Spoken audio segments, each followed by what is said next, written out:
13 anyos pa lang ako, tindera ako ng ate ko. So, nung nag-asawa na ako, 19, nag-asawa ko, eh di, ganun pa rin, pinagtitinda pa rin niya ako. Bandang uli, dahil na ako sila ng pwesto sa Cavite, inano ko yung pwesto, sabi ko, gusto mo ako na magtuloy, bayaran ko na lang yung mga ano, ganyan. So, kaya hanggang napunta Kaya sa akin tumagal. nung ano, tapos, pero 23 years ako doon. Nakapagod din, kasi araw-araw yun ang routine mo, araw-araw kahit bumabagyo, gusto mo man matulog, hindi pwede. Babangon ka para ka magtinda. Yun eh. Kahit tag-init lahat. Ang hirap, pero okay naman, ano naman. Kaya talagang sumubok din kami sa Mindanao, manok sana talaga ang gusto ko doon. Dahil manok yung sanay ako sa palengke, manok. Eh bigyan mo ko ng ibang titinda, may hirap. Maraming ano. Ayos naman ang palengke. Basta lang mahaba rin PC mo. Basta lang huwag ka na sana magpautang. Kasi minsan di naman dito kami iwasin mga customer mo baka pwede ano sa ano na. Siyempre pag bibigyan mo, pasasama naman loob pag hindi mo sila pinagkaya. Lalo na pag sugin mo na. Oo, Kasama kaya talaga nga. yun Eh minsan libo-libo naman yung kukuhanin. Eh di tangay na yung puhunan mo doon.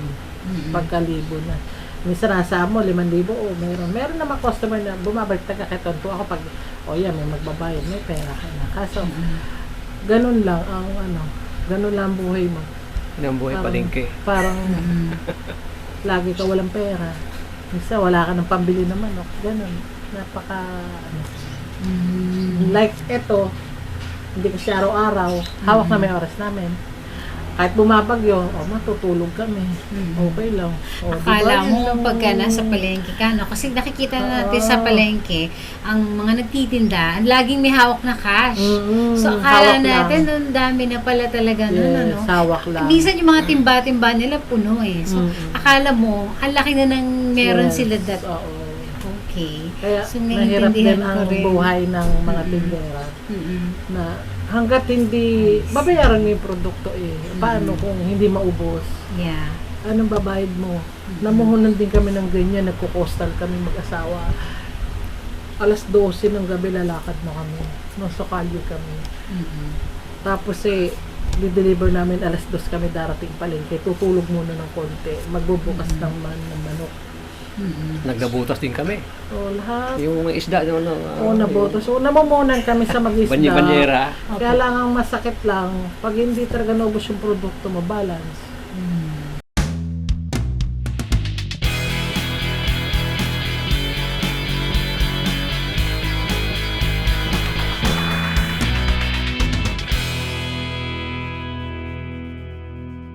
Available na po ang agribusiness merch sa Shopee. Ang link nasa description box.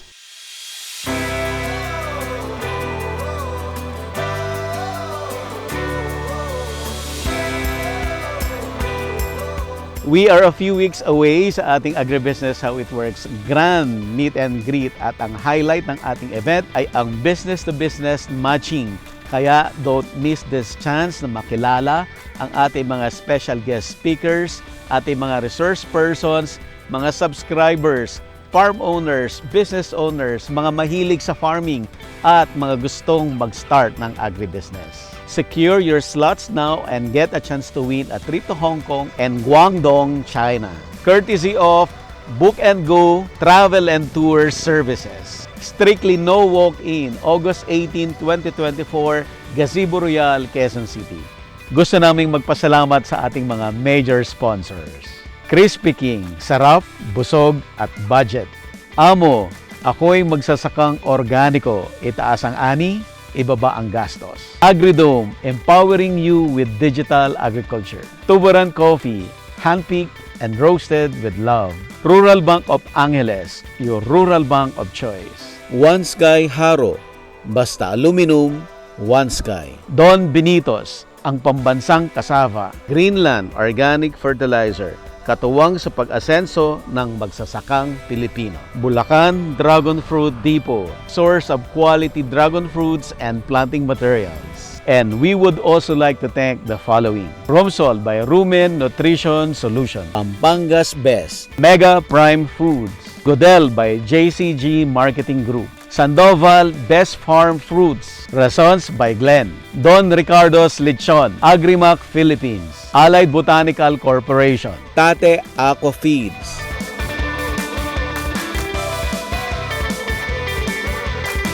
Kaya yung boy palengke nako, 23 years kung ano. Pero nala ko sobrang bili. Kaya lang hindi na eh. Gawa nga ng mga mall. Nandiyan na. May credit card kasi. Opo. Yun na. Pero ang kaganda lang sa palengke, fresh talaga yung mabibili nila. Sa manok, sa gulay, sariwa talaga. Pati lalo sa isda, sariwa. Pagsapayan. Yun lang ang pinagkaiba talaga sa palengke. Sariwa. Kung gusto sariwa, punta palengke. Ano nga sir ang ginagawa mo noon that 23 years? Katuwang mo si ma'am no? Ano po, dati po employed kasi ako. So kayo nag-work kayo Si no? Mrs. sa palengke. Oh, okay. Then after 11 years, na ano ko sa preto ko sa employment, nag-join na ako sa kanya. Kaya Mas natuto malaki siya. ang kita kung nung nag-join na lang kayo sa kanya. Oo, kasi Parang ganun po. tulong eh. Oo. Iba talaga pag mag-asawa, nagtulong. Yun yung maganda. Yun ang sinasabi mo. Kasi yung malasakit, alam mo yun.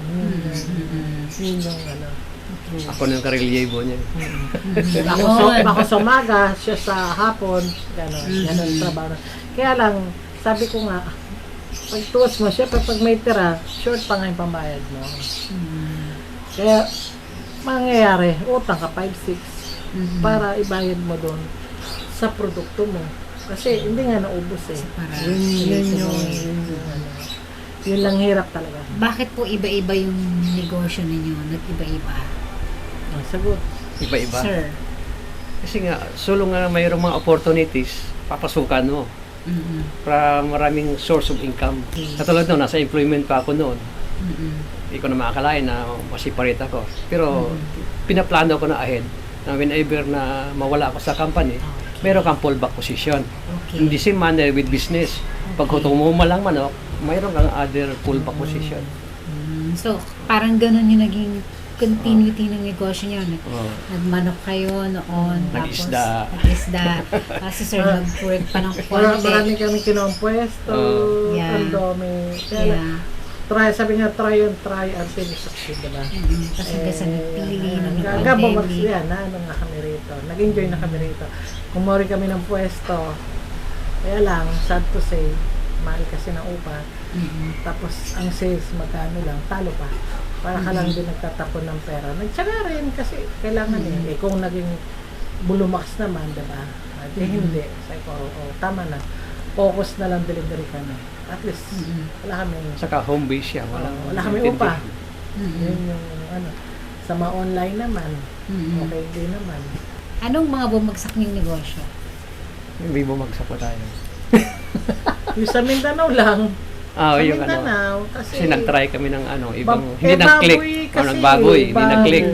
O, di balik sa manok. Oo.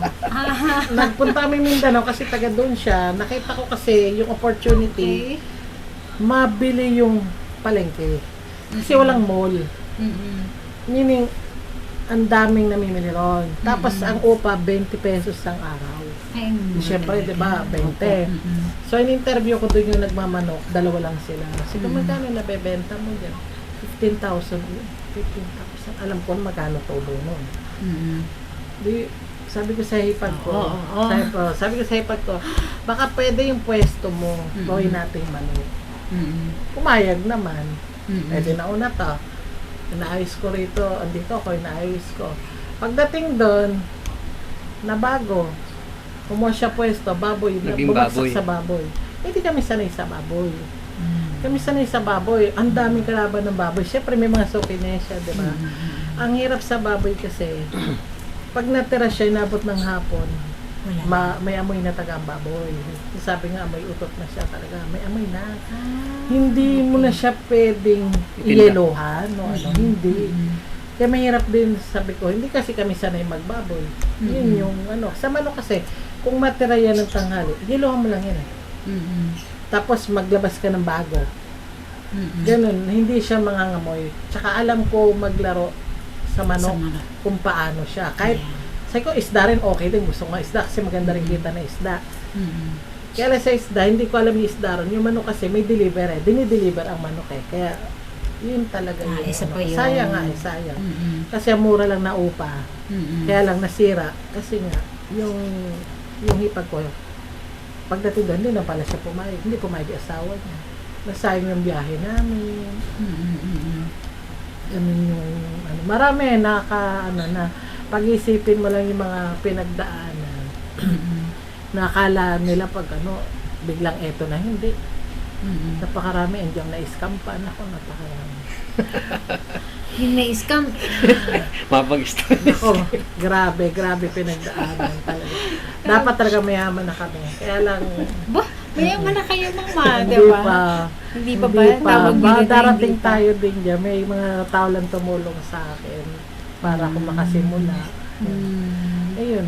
Basta sa pili, ayos naman na. Stable naman yun. Basta wag lang magtaas siya lang ng gusto. Huwag lang may scam. Tapos na yung scam na yun. Tapos na yan. Ang dami taga-scammer ng pandemic, diba? Pati sinasabi ng 30%. Kaya mo kitain ng 100% within 1 month eh. Kaya. Tapos tiyaga ka lang na talagang nag-ano kami. Pero hindi naman lahat tinalok namin kasi nga, yun nga, pag mataas ang benta nila, tapos hindi na benta, IBB o Limited yung, kawawa. yung capital mo eh. Pag Oo. baba ka ng baba, ang laki ng capital. Oo, pag ikaw lumapit kasi sa mga pasalubong, utang yan eh. Pero pag sila Consignment. lumapit sa'yo, consignment yan. Pag sila lumapit sa'yo, kasyon. Kaya, pili lang. Okay naman, yung mga dinadalan ko, malalakas naman sila. Kaya kahit hindi sila ganun karami, buhay na buhay naman kami. Okay. Okay Yun naman siya, ang oo. importante. Buhay tayo dun sa ginagawa nating negosyo. Plus, Yung may basta manok wag pa din. mawala yung, wag mawala, basta wag ka lang mawala ng produkto. Yun lang. Kaya maingatan yung quality. Yes. Pag hindi naingatan, penalty Wala ka. na. Isang produkto lang pag makakuha na 20,000 ang penalty. Pag nakita ng buhok, kaya sila taga naka-hairnet sila, talaga. Hindi mo kikitain agad yung 20,000 pag na-penalty. Awa ng Diyos, di pa ako nape-penalty. Ilang taon na ako. Ingat na Huwag ingat talaga naman. kami. Ingat na ingat kami. Kasi sila, masyado silang quality. Quality sila. Kaya pero mababa kasi sila magbenta, kaya mabilis din sila. Hindi sila yung quantity, marami lang silang itinda. Hindi. Ano po yung sample ng scam na na-experience ninyo? Actually, nakakulong na nga sila. Nakakulong. Nakakulong na. Isang pamilya. Sayang, sinayang nila, gandang babae. Investment yun. parang Investment, yung forex daw, trading, ganyan. Ang ganda na opisina. Dito lang eh. May Dito opisina lang eh. May opisina. Accountant siya eh. Nakakulong Gandang babae. hanggang Yeah, ngayon. nakakulong. Ang nakapagpakulong sa kanya, 8 million yung invest eh. Yun, lumaban talaga. Kasi nga, 8 million yung ilan niya. Marami nga pulis eh. Pulis, DILG, retired DILG, marami. Na nagtiwala sa kanya. Tapos ganun pala. Pati anak niya nag-aaral ng law, nakakulong. Kondo. Bakit po lahat sila na nakakulong? Kasi sila yung nakalagay sa SEC. Sila yung mga Sila yung corporate. corporate. Ginawa nilang Kaya corporation. dali yung dalawang anak niya. Oh my God. Tapos siya, dalawa lang yung nasa labas.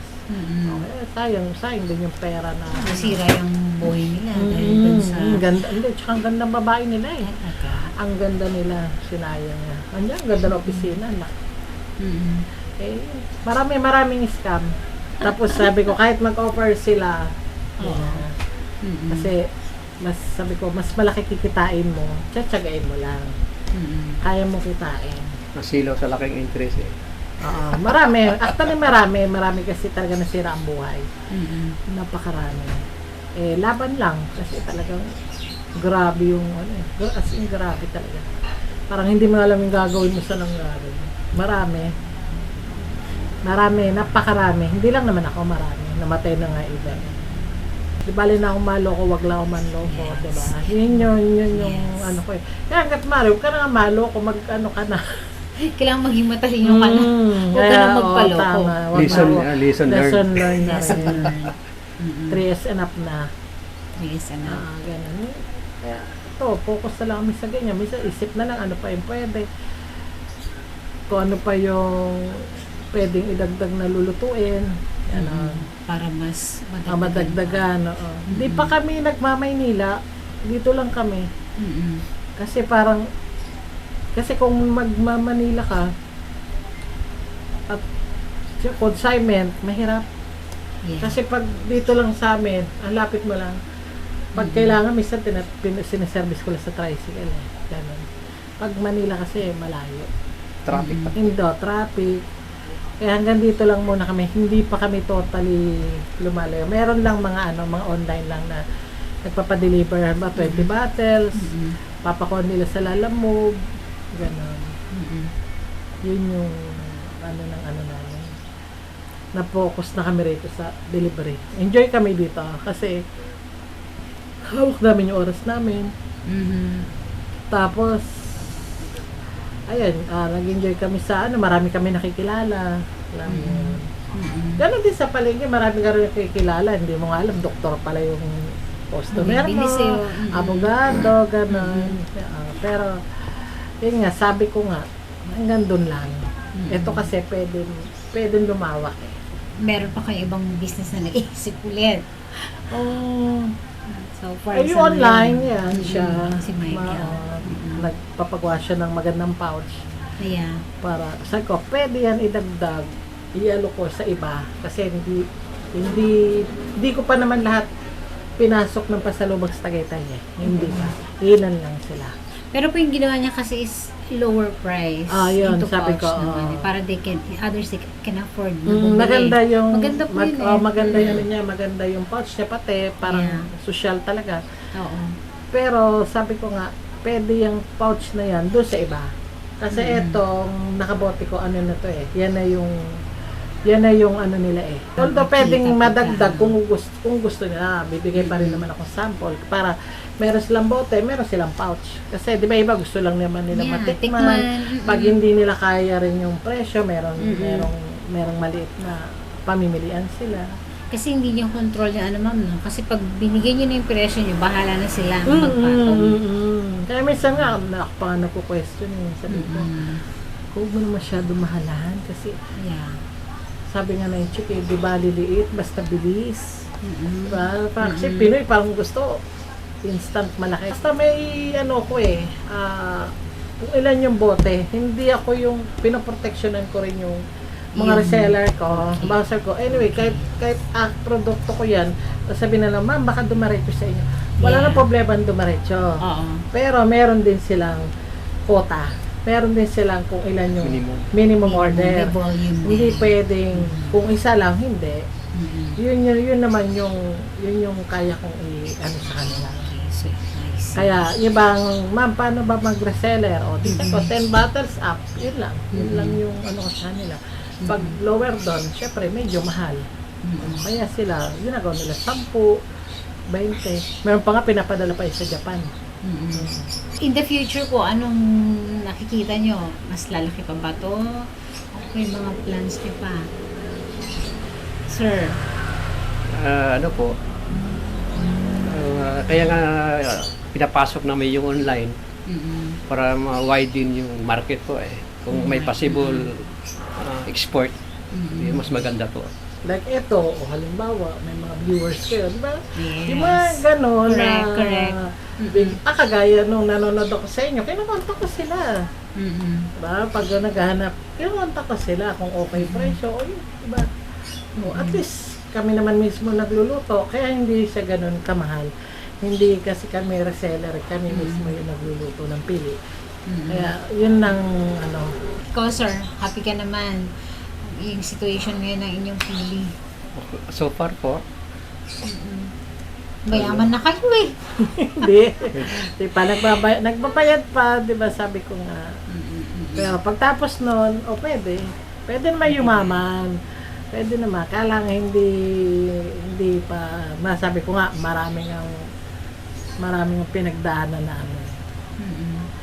Pero doon din naman niya kasi wala naman, tuloy pa rin naman sama, nagtutulog ka o ano, diba? Tuloy pa rin, ano, hanggat malakas, kailangan Yes. maghanap buhay pa rin, lang yung pwedeng gawin, ano po. Yeah. Hanggat malakas tayo, sige lang. Kung ano pa yung pwede mong i-business, isama mo sa ano. Hindi yung titigil ka lang sa, swerte ko nga, kung pili lang talaga ako, wala na. Kasi, presyo nila, naglalaro lagi. From 15,000, naging 30, naging 45. May sila nalang kumain ng pili nila. Di ba? Kasi pwede kang di kumain ng pili eh. Kaya kailangan natin mababa lang para lahat makatikim naman ng pili. Sir, ma'am, Oo. ano po yung advice niyo sa audience natin na gusto rin magnegosyo, kahit ano? Kasi ako malakas sa loob. Siya pa nga laging mahadlang eh.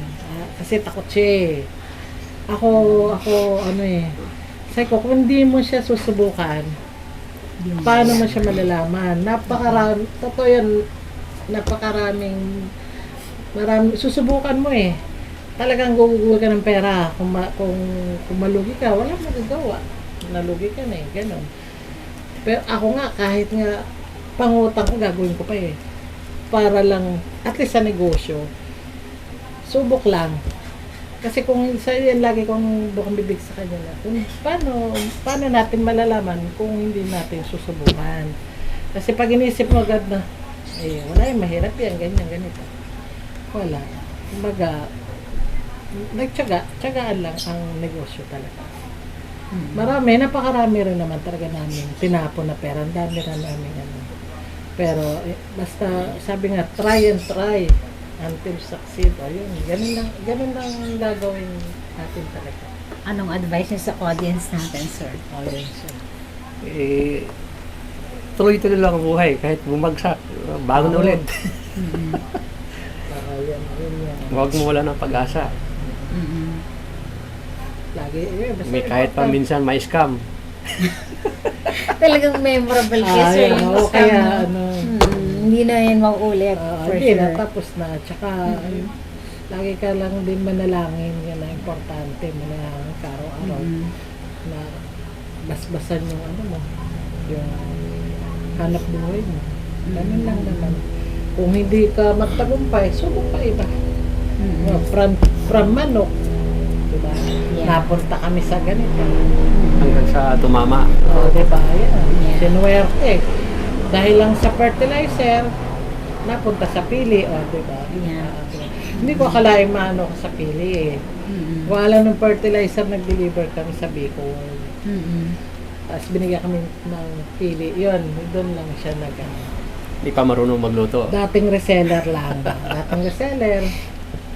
So, isip ka ng paano ka lalaki. Kasi kung mananatili ka rin lang reseller, hindi ka, kung marami ka ng customer, hindi mo na masustain, hindi ka na mabigyan. Kailangan mong aralin paano mo lutuin. Yun yung produkto. Kasi yun ang, pag hindi mo na sustinihan yung dinadalan mo, titigil. Titigil. Kaya isip pa rin ng paraan. Okay, sir, ma'am. Sa mga audience po na gustong bumili at gusto rin magnegosyo o mag-reseller ng ating produkto, saan po kayo makakontak? Dito lang kami sa Binyang Laguna. Meron kaming Facebook page, BFF Food Products. Yun lang tayo. Pwede sila mag-message doon. Yun yung Pwede rin kayo mag-reseller. Pwede rin kayong basta direct naman kayo. Kami nagluluto. Kaya hindi naman siya ganun kamahal. Kasi from Bicol, direct na, luto. Hindi na siya maraming pasa-pasa pa siya. Kaya salamat po sa na nakapasyal kayo dito sa amin. Yes po. Diba? Isipin nyo from yung mga, alam ko, mga farm owner lang yung Ay, hindi. interview nyo ngayon. Diba? Ayos na, diba? Thank you very much, Yeah. Sir Buddy. Ayan Sa po. inyo. So, Yeah, thank yan you po very much. yung ating episode today sa itong BFF na ba? Yes. BFF Food product. Food Products. Marami po tayong natutunan sa kanila. Ako din po natuto dahil nakita ko yung sabi nga nila, try and try ka lang ng negosyo, ang dami nilang pinagdaanan. Tangkilikin po natin yung sarili nating produkto. Yun ay isa sa pinaka-importante para tulong-tulong tayo sa agriculture na umunlad. Diba, ma'am, sir? Salamat kayo, Sir Buddy. Ay, direct. Thank you. Actually, yan dito Opo. po si direct. Siya yung laging ano naman yan? Ano naman yan? So sa August 18 po, yung Grand Meet and Greet ng Agribusiness, makikita natin ang BFF food products. So isi-serve natin yan sa mga tables pang appetizer at meron din kayong may uuwi na giveaways Yes. galing. Sir Ma'am, thank you so much po. Hindi namin ine-expect na magre-reach out kayo para tumulong doon sa event namin. Para marami makatikim. Opo. At makikita po natin sila Ma'am Lids at saka si Sir Mel. Andun po sila. Sa meet and greet. Apo, sa Ay, event. direkta pala nila makakausap Oo, sila. so yung mga Yan. interested na makipag-business sa kanila, ayan, Ayun. andun po sila sa event. May mga free taste. Piri nuts, bagong luto. Oo, masarap in fairness. In fairness. Sir, alika sa mga sir. Aka na yung phone nyo. Aka na. 1, 2, 3. Nare-reject. Yung pang giveaway. Ito yung pang... Ito yung pang sa table. Hindi pang giveaway lang po. So, po yung Pang-giveaway pa lang yan. Ito. sinali-out pa lang namin yung ano. I see. Pang-giveaway pa lang yan. So, ito po yung giveaway natin sa meet and greet. Kasi Tama na, masarap dami ang na asin. binigay sa atin. Tama na. Oo nga, ma'am. Hindi, pang sa inyo naman yung kasoy. Ito naman, pan-table nyo to. Okay lang, malay mo na, bigla may pumakya. O, ganun lang naman. Sa negosyo, di ba? Kasama sa setup ng table. Bubukas na lang nila. Papa-announce na they can eat. No? Huwag niyo kalimutan ha. I-announce Anong oras na dapat they nandun can sila, eat. ma'am? Dadating. Bisita naman sila. Yeah. Yung ano talaga? Ano sa 5. 4? Ito na po yung mga products na makikita natin sa ating meet and greet. Ito po yung mga pili na kasama doon sa table setup. No, all they have to do is to open and eat while waiting na mag-start ang ating program. At ito naman yung mga giveaways na pwede nilang may uwi during yung exit naman kasama doon sa nila giveaways. Sir Ma'am, thank you so much po talaga. Salamat din po, Sir Ma'am. Thank you rin sa inyo. Maraming salamat. Kaya matitikman nyo na ang pili. Bagong luto. Ayan, bagong luto. Nakakita nyo yung niluluto kanina. Ito na po yan. Sama nyo na Kasama si, raw ba siya? sama nyo na si Nahihiya Michael. Huwag nyo nang i-register. Nahihiya. Kasama na ho siya. Huwag nyo na pong i-register. Opo. Sige, thank you. Okay, thank you, ma'am. Sir, Ikaw na Agad na mag-register, no? Ayan. Nahihiya yun eh. Anak ko yun. Kailangan tanggalin ng iya sa negosyo. Correct. Ay, sir ma'am, magdala kayo ng calling cards, Oh, yeah. May kailan ka na. brochures. Dito ka. Ayan, Kel! May kalikat. Important. Gawa ka ng calling card ah. calling cards, Sama, brochures. Tita Shelly ka, picture magdala ka kayo. rito. Kasi ang purpose talaga nan mag-iputan para makipag... Ma'am, thank you po ah. Thank you, sir. Salamat. Thank you, sir. Ingat ka, pahinga na kayo. O, di ba? Ay, naku naman, ma'am. Available na po ang Agribusiness merch sa Shopee. Ang link nasa description box. Agribusiness, how it works. Instruct, inspire, succeed.